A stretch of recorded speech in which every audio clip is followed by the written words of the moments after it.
नमस्कार, म टेक नारायण भट्टराई। भरतपुर महानगरमा मेयरकी उम्मेदवार रेणु दाहाल सहित गठबन्धनका उम्मेदवार समूह अर्थात् प्यानललाई नै मत माग्न चितवन जाँदैछन् प्रधानमन्त्री एवं काङ्ग्रेस सभापति शेरबहादुर देउवा, माओवादी केन्द्रका अध्यक्ष प्रचण्ड, नेकपा यसका अध्यक्ष माधव कुमार नेपाल, जसपा र राष्ट्रिय जनमोर्चाका शीर्ष नेताहरू चितवन जाँदैछन्।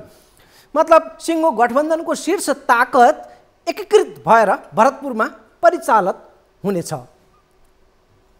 माओवादीको उम्मेदवार रेणु दाहाल मेयर र काङ्ग्रेसकी चित्रसेन अधिकारी उपमेयरमा उठेको भरतपुरमा चुनावी सभालाई सम्बोधन गर्न काङ्ग्रेसका वरिष्ठ नेता रामचन्द्र पौडेल, महामन्त्री गगन थापा, नेता शेखर कोइराला लगायत पनि त्यो चुनावी सभामा सँगै हुनेछन्।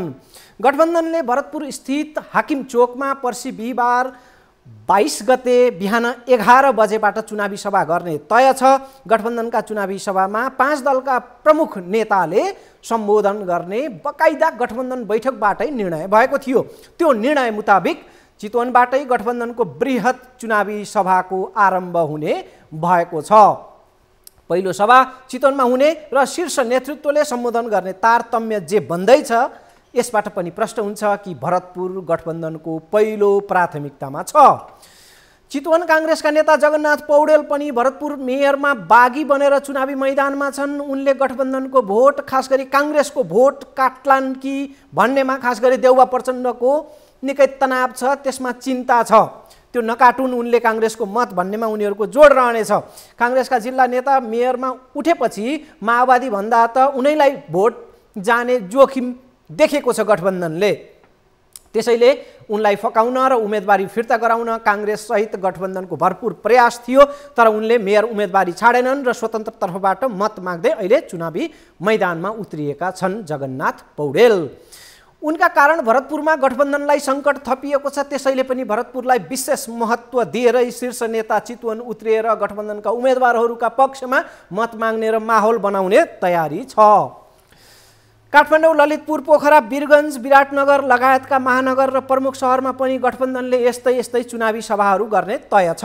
दर्शकबिन, न्युज 24 टेलिभिजनको चुनाव विशेष संवादमा आज मैले दिउँसो यही स्टुडियोमा डाक्टर खिमलाल देवकोटा, राष्ट्रिय सभा सदस्य एवं संघीयताका विज्ञ हुनुहुन्छ, उहाँ भीम उपाध्याय, पूर्व सचिव एवं सामाजिक सञ्जालमा निकै सक्रिय अभियन्ता हुनुहुन्थ्यो, हरिबहादुर थापा, वरिष्ठ पत्रकार, उहाँहरूलाई मैले डाकेको थिएँ। विस्तृत संवाद हाम्रो युट्युब च्यानलमा गएर तपाईँ हेर्न सक्नुहुन्छ।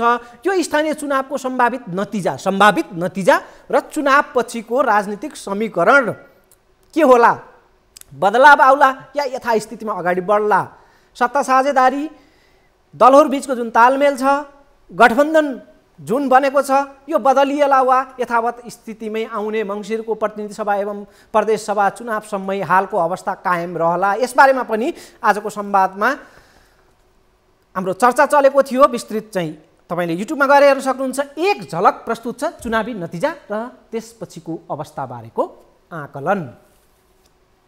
अहिले अपेक्षित परिणाम आउँदैन। हेर्नुहोस्, कसका लागि अपेक्षित? स्थानीय तहको चुनावमा गठबन्धनको लागि त्यति अपेक्षित परिणाम आउँदैन। किनभने जसरी मानुस् न, जसरी महानगर उपमहानगरको केन्द्रैबाट गठबन्धन भयो तर तल असन्तोष भयो होइन। जिल्ला जिल्लामा तपाईँहरू आफै तालमेल गर्नुहोस् भन्नुभयो, कतिपय ठाउँमा तालमेलै भएन। नेकपा एमाले यदि यो समीकरण बलियो रूपमा स्थानीय तहको चुनावी परिणामले देखायो भने सङ्घीय चुनावमा यो गठबन्धनलाई तोड्दै त्यहाँबाट त्यहाँका दलहरूलाई आकर्षक प्रस्तावमा आफूतिर तान्न सक्ने सम्भावना छ। समीकरण जस्तो पत्रकार महासङ्घ र नेपाल बार एसोसिएसनमा त देखियो, मतको त दोब्बर मत कहिले पनि इतिहासमै नदेखेको मत चाहिँ समीकरणले गठबन्धनले पायो। त्यही गठबन्धनकै कारणले गर्दा पनि अलिकति एमालेलाई अहिले असर परेको छ। प्रमुख विपक्षी दल हो, उसको पुरानो साख जुन जोगाउनु पर्ने छ त्यो साख जोगाउन नसक्दा अप्ठ्यारो पर्न सक्छ। त्यो र उसको पनि चाहना त केन्द्रीय सङ्घीय सरकार बनाउने भन्ने हो नि त एमालेको पनि। यति छिट्टै मलाई लाग्छ यो होइन, यो गठबन्धन बनेको छ भत्केला जसलाई कम्तीमा मेरो अनुमान है, कम्तीमा अबको चुनावसम्म यो गठबन्धन चाहिँ जान्छ। दर्शकबिन, चुनावमा पहिले भौतिक प्रचार, भौतिक जमघट अनि आक्रमण र प्रत्याक्रमण पनि भौतिक नै चल्थ्यो, हुने गर्थ्यो। अचेल डिजिटलमा बदलिएको छ प्रचार, जमघट, आक्रमण, प्रत्याक्रमण। अनि इन्टरनेटले चुनावी स्वाद बदलिदिएको छ। यसमा हामी जानेछौँ बाहुबली, लाठी, मुङ्रे, युवा दस्ता मैदानमा उतार्ने जमाना फेरिएर अहिले साइबर सेना, आइटी सेलमा स्थिति फेरिएको छ र केशव स्थापितको झन्झन विवादको जुन स्थिति बन्दैछ त्यसमा पनि हामी जानेछौँ। अघिकै सन्दर्भमा चुनाव पछिको जुन आकलन हामीले सुन्यौँ, अब महत्त्वपूर्ण चुनावी सन्दर्भमा हामी यसपछि जान र अरू थप सामग्रीहरू जुन विषय छन् त्यसलाई हामीले प्रस्तुत गर्नेछौँ। चुनावमा देखिएको विकृति बारेमा पनि आजको दिउँसोको संवादमा हेर्न लायक छोटो झलक यहाँ प्रस्तुत गर्दैछु। एक झलक हामी त्यो हेर्छौँ, सुन्छौँ, त्यसपछि फरक विषय, नयाँ विवाद, नयाँ चुनावी चर्चामा खास सामग्री हुनेछ। स्थानीय तहमा किन बढ्यो आकर्षण? सेवाभावले बढेको हो कि शासक बन्ने त्यहाँको बजेटमा हालिमुहाली गर्ने नियत हो? सुनौँ। आफ्नो नाता साला साली स्वास्नी लोग्नेलाई लगेर गएपछि र नगरुन्जेल उनीहरू पदमा चढ्ने भएपछि अब भनेको के हो त? होल कब्जा छ के? तपाईँ यहाँ लाग्छ तपाईँलाई चाहिँ सङ्घीयता लोकतन्त्र छँदै छैन, पुरा नेतातन्त्र नातातन्त्र। प्रदेशका मन्त्री र सङ्घका मन्त्रीहरू नै राजीनामा दिएर स्थानीय तहको मेयरमा हुन जाने जुन क्रम चल्यो, त्यसले गर्दा त्यहाँ आकर्षण छ भन्ने धेरैलाई परेको छ। त्यो आकर्षणको थलो राम्रो काम गर्छु भने त्यहीँबाट ग्रुमिङ हुन्छु भनेको एउटा कुरा होला, तर माथिबाट तल जान्छु भन्नुको अर्थ त्यसलाई मिसयुज गर्छु भन्ने मानसिक। नेपालमा कुनै काम गर्नलाई विज्ञता, अनुभव, कुनै तालिम, केही संस्कार चाहिँदैन। यहाँ त जसरी पनि शासन गर्छ भन्ने जुन छ नि, त्यो चाहिँ नि पनि स्थानीयमा पनि हो, केन्द्रमा पनि छ, जहाँ पनि हामी छक्क पर्छौँ। मान्छेले हामीले कतिपय तँले यो जिम्मेवारी गर्छस् भन्दा म योग्य छैन, म गर्दिनँ भन्छौँ भने नेताहरू कुनै जिम्मेवारी पनि मै गर्छु भन्ने हिँड्ने भनेको यो तल भइरहेको छ। तपाईँ अघिल्लो दिनसम्म काङ्ग्रेसको मेयर भइरहेको मान्छे भोलिपल्ट एमालेको मेयरको टिकट ल्याएको छ होइन त, उसले टिकट नपाएपछि होइन। सबभन्दा खराब नजिर भन्नु पर्यो। दल बदलको जुन दृश्य बढ्दै गएको छ, भोलि गएर मलाई लाग्छ दलै एक हो नि हो कि कुनै दलै नरहेर सबै अब बराबरै जस्तो लाग्छ। हिजो त किनभने काङ्ग्रेसले कम्युनिस्टलाई भोट हाल्न सक्दैन थिए, अब अहिले काङ्ग्रेसका नेताले काङ्ग्रेसलाई भोट हाल्ने होइन कम्युनिस्टलाई भोट हाल भनेर निर्देशन दिएको छ। निर्देशन मानिसले पार्टीबाट निष्कासन गर्छु भन्छन्, काङ्ग्रेसको नेताले कम्युनिस्टलाई भोट हाल भनिरहेका छन् होइन त। अब त्यो भनिरहँदा त भोलि के हुन्छ त? अब नेतैबाट त्यसरी जसले काङ्ग्रेसलाई भोट हाल्छ भने ऊ चाहिँ कारबाहीमा परेको छ होइन त। स्थानीय चुनाव त पूर्ण रूपमा नजिकको मान्छेलाई दिने हो। दर्शकबिन, चुनावी माहौलमा जनता र दल र नेताका केन्द्रमा रहन्छन्, जनता दल र नेताका केन्द्रमा रहन्छन्। चुनावी मुखमा खास गरी जनहितका योजना कार्यक्रम नारा बाचा देखाएर मत मागिन्छ। जसले मतदाता पक्षमा पार्छ उसैले चुनाव जित्छ। चुनाव सकिन्छ, जनता बिस्तारै किनारामा पर्छन्। चुनाव आयो, जनता फकाउनेले जित्यो, आफ्नै दुनो सोझ्याउने क्रम यो पुरानै चल्दैछ। यो रीत फेरिएको छैन, तर यसैलाई आधार मानेर देश नै बदलिएन भन्नु चाहिँ गलत हुनेछ। राजनीतिमा बदलाव आएन भन्नु त झन् गलत हुनेछ। नबदलिएको त केवल आम नागरिक र मतदाताको जीवन हो, धनी र गरिबको खाडल हो। खास अन्तर त्यसमा आएको छैन। नसुधारिएको त शासक वर्गको मतिपो हो, नसुधारिएको त शासित जनताको स्थिति हो, जनताको बेहाल जुन भोग्दैछन् त्यसमा सुधार छैन। जलस्रोतको धनी यही देश हो जहाँ करोडौँको त विदेशबाट पानी आउँछ। गुन्द्रुक हाम्रो मौलिक उत्पादन हो, नेपाली परिकार हो, त्यो विदेशबाट आयात भइरहेको छ। जनै समेत आयात हुने स्थिति बनेको छ देशको। विदेशी आयातित पानी पिउँछन् हाम्रा नेताहरू। राज्य कोषबाट करोडौँ रकम उनीहरूको नसिबमा उपचार खर्चका रूपमा जुट्छ, जहाँ जनता भने सिटामोल पाउँदैनन्। आलिसान आवास, शाही ठाट, राजकीय सुरक्षा बन्दोबस्त, नोकर चाकर, भाइ भारदारको अटुट घेरा र जय जयकार लाउने कार्यकर्ता पङ्क्ति करिब उस्तै छ जस्तो राजा महाराजाका पालामा यसअघि थियो। बस अहिले दरबार फेरिएका छन्। बालुवाटार दरबार, बालकोट दरबार, खुमलटार दरबार, बुढा नीलकण्ठ दरबार, चाक्सीबारी दरबार, नारायणहिटी दरबार। जसरी खास वंशको अखडा थियो, नयाँ दरबारहरूमा पनि वंश परम्परा र परिवारको विरासतले पनाह पाइरहेको छ। दूरतर हुर्किँदैछ नाता एवं परिवारवाद। राजा महाराजाहरूको ठाउँ लिएका छन् नेता, प्रधानमन्त्री, मन्त्री र हाकिम वर्गले। तर हिजो जस्तै आज पनि जनता चरम अभाव र गरिबीमा छन्। दिनभर खट्छन् तैपनि अड्कलेर आहार लिन्छन् जनता। अहिले त त्यो अड्कलेको खानकी पनि पुग्दैन कहिलेकाहीँ त, र भरपेट नखाई दिन गुजार्छन् गणतन्त्र नेपालका जनता। संक्षेप तर सार प्रतिनिधि आवाज यो सुनौँ। तेल पनि यति महँगो पऱ्यो, अब कहाँ सक्दैन नि। अब कहिले भोकै बस्छौँ, कहिले खान्छौँ, त्यही त कहिले यसो कसैले दिन्छन् है। त्यो अनि बाटैमा बस्ने, कोठा पनि रुम भाडा अब तिर्न नसकेर छोडिहाल्यो, बाटैमा बस्छौँ। रोजगार दिएर सुविस्ता हुन्थ्यो, रोजगार छैन। अब काम गरौँ, यो नगरपालिकाले लैदिइहाल्छ, अनि के बाँड्नु। अब बाटैमा बस्या अब यस्तै व्यापार बच्चा पालिरह, आफ्नो हात भाँचेर यो उपचार गर्न नि पाएको छैन। यो प्रतिनिधि एउटा आवाज थियो जनताको हाल बयान गर्ने। अर्को प्रसङ्ग, जनताको जुन हामीले हाल हेऱ्यौँ र अब चाहिँ हामी चुनावमा फेरिएको रुझानको बारेमा चर्चा गर्छौँ।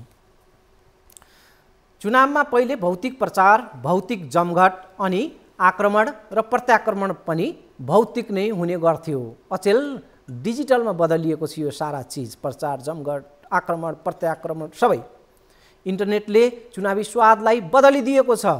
बाहुबलीहरू हुन्थे, लाठे मुङ्ग्रे युवा दस्ता हुन्थ्यो मैदानमा, नेताहरूले त्यसको घेरामा आफ्नो चुनावी प्रचारहरू गतिविधिहरू गर्छ। अहिले जमाना फेरिएको छ, साइबर सेल, आइटी सेना, साइबर आर्मी, अनेक नामका दस्ता परिचालनमा अहिले स्थिति फेरिएको छ।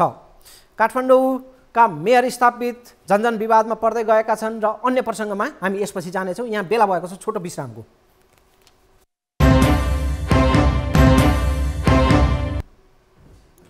विश्रामपछि स्वागत छ। दर्शकबिन, एउटा समय थियो खराब नियतका राजनीतिक दल र नेता बलवान युवालाई चुनावी हतियार बनाउँथे। चुनावी मोर्चामा लडाका दस्ताहरू भिडाउँथे। बाहुबल, लौरी मुङ्ग्री, हुलहुज्जत, भौतिक आक्रमण, डर त्रासका बलमा चुनाव जित्ने चेष्टा चल्थ्यो। बाहुबली दस्ता बोकेर नेता मैदानमा उत्रिन्थ्यो, पैसाको कुटुरो फुक्याउँथ्यो। अहिले पनि मनी र मसलको सहारा त छुटेको छैन, तर त्योभन्दा हावी भएको छ सूचना प्रविधि, मिडिया, सामाजिक सञ्जालको प्रयोग।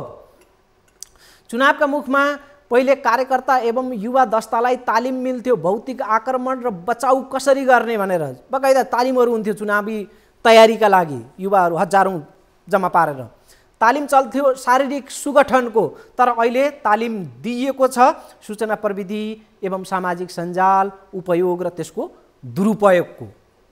अलि पहिले भौतिक आक्रमणको सहारा लिने दल र नेताहरूले अचेल सूचना प्रविधि मार्फतको आक्रमणमा दिलचस्पी बढाएका छन्। हतियार र शरीर तिखारेर मैदानमा भिड्ने दस्ता अचेल मोबाइल, कम्प्युटर, इन्टरनेट, सामाजिक सञ्जाल र मिडिया लिएर उत्रिने भएका छन्।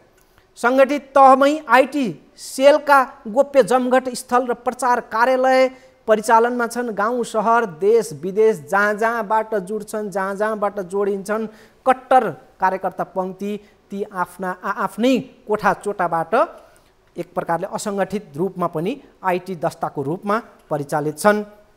उनीहरू नेताका इसारामा विपक्षीलाई नियोजित आक्रमण गर्छन्, प्रत्याक्रमणमा उत्रिन्छन् भने आफ्नाको प्रचार र आत्मरक्षामा उत्रिएका हुन्छन्। आफ्नो दल, नेता, उम्मेदवार जति नै पत्रु होस् उसलाई राम्रो देखाउन उकास्न तल्लीन हुन्छन्। तर प्रतिस्पर्धी नेता वा उम्मेदवार असल नै होस् उसलाई मिथ्या आरोप लगाउने, खुइल्याउने, सराप्ने, हमला गर्ने एउटा खालको ड्युटी जस्तो बनेको छ।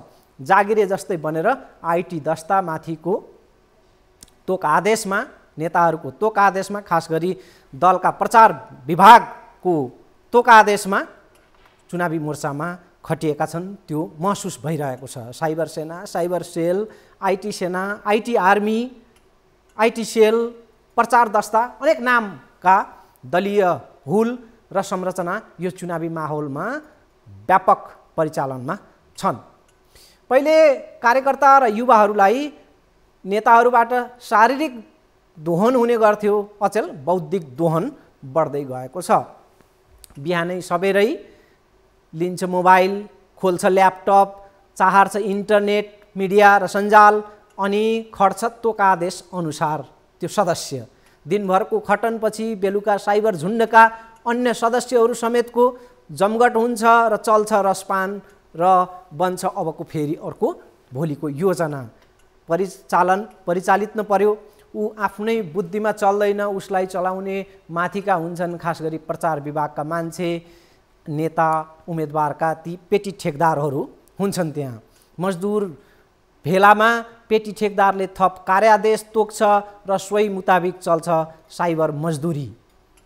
कोही ज्यालादारीका हुन्छन्, कोही मासिक वेतनधारी नै छन्। नगद कारोबार अब जरुरी पनि छैन। सेवा शुल्क, तलब, परिचालित खर्च वा पारिश्रमिक जे भन्नुस् त्यो पनि ऊ अचेल बैङ्क वा ई सेवाजन्य अहिले डिजिटल जुन माध्यमहरू छन् त्यसैबाट बुझ्छ। ज्यालादारी यो स्थिति अहिले चुनावको प्रचारको सन्दर्भमा हावी भएको देखिन्छ। यो बदलिएको चुनावी ट्रेन्डलाई यहाँनिर अलिकति उल्लेख गर्न खोजिएको। अर्को प्रसङ्ग छ दर्शकबिन, काठमाडौँ महानगरपालिकाका एमाले मेयर केशव स्थापितलाई आफ्नो सफाई पेश गर्दैमा अहिले भ्याइनेभाइ छ।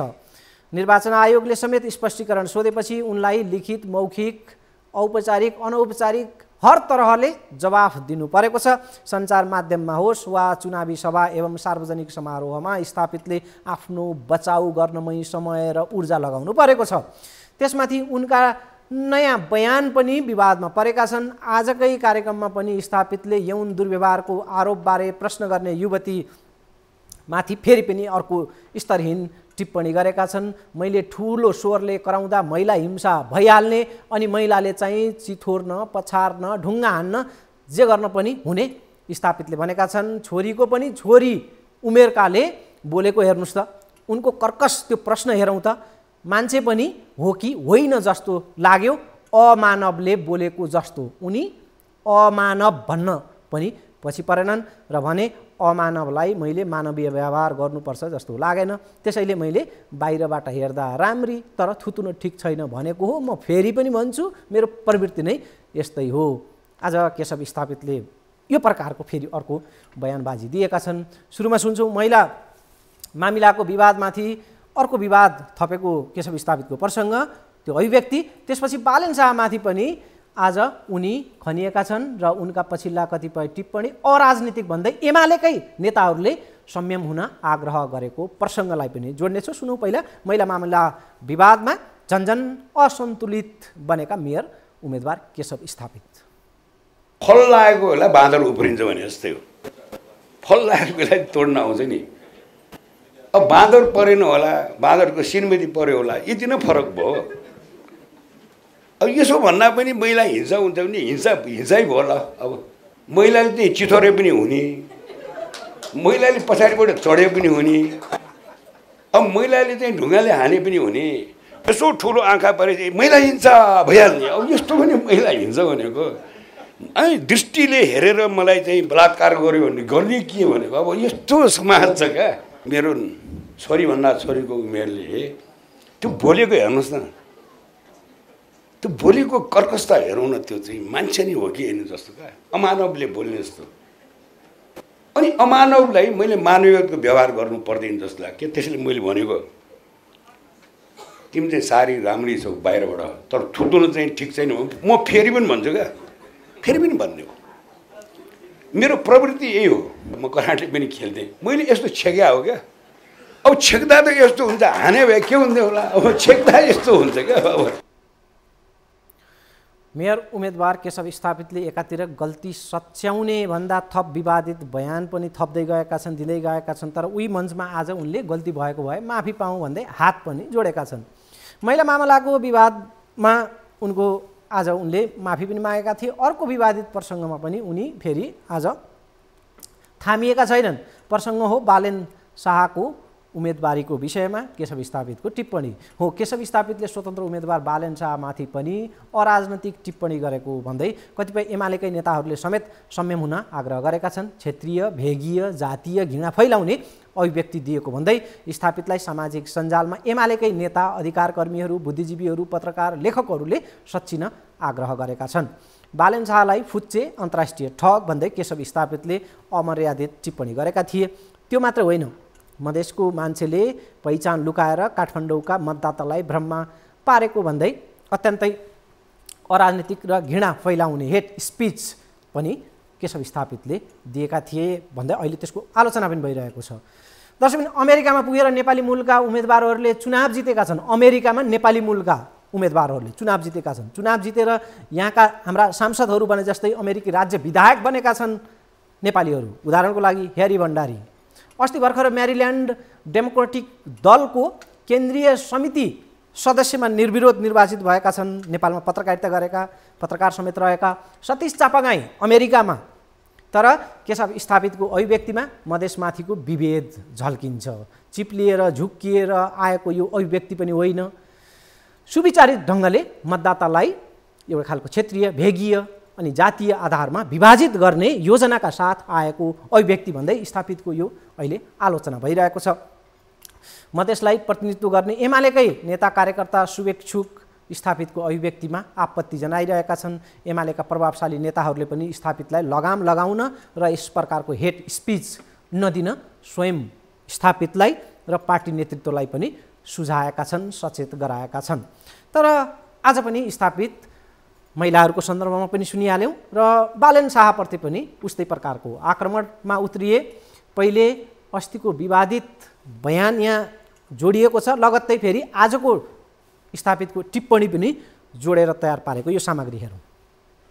एउटा चाहिँ फुच्चे बालेन शाह भन्ने रहेछ, त्यो त अन्तर्राष्ट्रिय ठग रहेछ। उसले मलाई चाहिँ मसँग परिचय गर्दाखेरि पनि म काठमाडौँमा जन्मेको, म चाहिँ होइन पहाडिया चाहिँ यो ठकुरी भन्छ क्या बालेन शाह। हिजो के कुरा खुल्यो भने यहाँको शाह नै हेर्नु, मधेसतिरको शाह रहेछ। हेर्नुहोस् त, सुरुवातमै ठग कुरा गर्ने मान्छेले यहाँ ल्याएको हालत के हुन्छ भने सुरुवातमै ठग क्या, दर्तावाल ठग। सबै काठमाडौँवासीले ठाँट पाइने म मधेसको मान्छे भनेर आँट गरेर आउनु पर्दैन। आँट केही पनि छैन। अब जहिले पनि चस्मा छोड्दैन भनेको जनतासँग आँखा जुदाएर हेर्ने ताकत धेरै हुन्छ। अब यस्तो मान्छे पनि जिम्मेदार हुन्छ। यो युवासँग फेस टु फेस बसेर कुरा गर्नु पर्यो नि। यो बालेन भन्ने पात्रलाई केही पनि नबोल भनेको ठिक छ भने बोल्दिनँ, तर मैले उठाएको कुरा के भने त्यो गर्दै नहुने काम गरो। केशव स्थापितलाई जिताउँ, लौरोमा छाप हालौँ भन्छ। कस्तो कस्तो बेवकुफ रह्यो ल, गर्न पाइन्छ यस्तो। मैले चाहिँ उसो चाहिँ बालेनको फोटो हाल्ने, हाम्रो त लाखौँ छ नि, यसो गरेपछि लाखमा जान्छ नि। बालेनलाई भोट हाल्नु लालटिनमा भनेपछि जम्मै लालटिन खोज्दै उसको एक भोट बाँकी नहुने गरिदिन्छु म। ठग नगर है, यस्तो चल्दैन क्या काठमाडौँमा चाहिँ। यो कहीँ गाउँमा गएर ठग्न पाइन्छ होला बिचरा। काठमाडौँको हात हातमा मोबाइल भएको मान्छेलाई नि यसरी ठग्ने कामले ठग्न भने के भन्ने। दर्शकबिन, केशव स्थापित परिचित नाम हो। कामबाट पनि आफ्नो नामलाई स्थापित गरेका पात्र हुन्, राजनीतिक व्यक्तित्व हुन् केशव स्थापित। खास गरी विकास योजनाहरू बुन्नमा, त्यसलाई सुनाउनमा निकै माहिर छन्। उनको विकासका योजनामा अलि दखल पनि छ र उनी हकी स्वभावका पनि छन्। तर उनका योजनाका कारणले, उनका सपनाका कारणले उनी यसअगाडि चर्चामा आउँथे।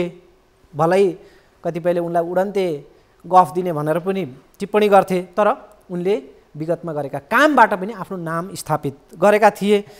उनको स्वभावका कारणले उनी चर्चामा आउँथे। तर अहिले सुरुमा उनको उम्मेदवारीसँगै अनेक खालका विवाद, अभिव्यक्तिका कारणले उनी अहिले पछिल्लो समय विवादमा छन्। खास गरी लैङ्गिक विभेदजन्य उनका अभिव्यक्ति अनि क्षेत्रीय विभेदका उनका अभिव्यक्तिले उनलाई अहिले अप्ठ्यारोमा पारिरहेको छ। र दर्शकबिन, खास गरी एउटा उम्मेदवारले आफ्नो योग्यता, क्षमता, आफ्ना योजना, आफ्ना असल कर्महरू, आफ्ना भविष्यका आकाङ्क्षाहरू, योजनाहरू प्रस्तुत गरेर मतदाताको मन जित्नु उपयुक्त हुन्छ। अर्काप्रति सद्भाव राख्दै संयम र भद्र हिसाबले पनि चुनावी प्रचार सम्भव छ। त्यसका उदाहरणहरू थुप्रै छन्। मतदातालाई क्षुद्रताभन्दा बढी भद्रता मनपर्छ, यो विश्वास उम्मेदवारहरूले राख्न जरुरी छ। तर क्षुद्रता छताछुल्ल भइरहेको छ अहिले यो चुनावको मुखमा। चुनावी आचार संहिताले पनि अरूलाई होच्याउने होइन, आफूलाई अब्बल देखाऊ, योग्य साबित गर, आफू सक्षम भएको पुष्टि गर, जिम्मेवार भएर प्रस्तुत गरेर आफूलाई मतदाताको मन जित र चुनाव जित भन्छ। निर्वाचन आयोगले, निर्वाचन आचार संहिताले, एउटा सभ्य समाजले त्यो अपेक्षा राखेको छ। तर गाली गलौज र आक्रमण अनि प्रत्याक्रमणको राजनीति एक हिसाबले छताछुल्ल छ। त्यो प्रकारको क्षुद्रता अहिले सतहमा पोखिएको छ र यसको अग्रणी नाम बनेर अहिले छाइरहेका छन् काठमाडौँका नेकपा एमालेका मेयर उम्मेदवार केशव स्थापित। हस् त, कार्यक्रमको निर्धारित समय सकिएको छ। भोलि यही समयमा उपस्थित हुने गरी बिदा हुन्छु। नमस्कार।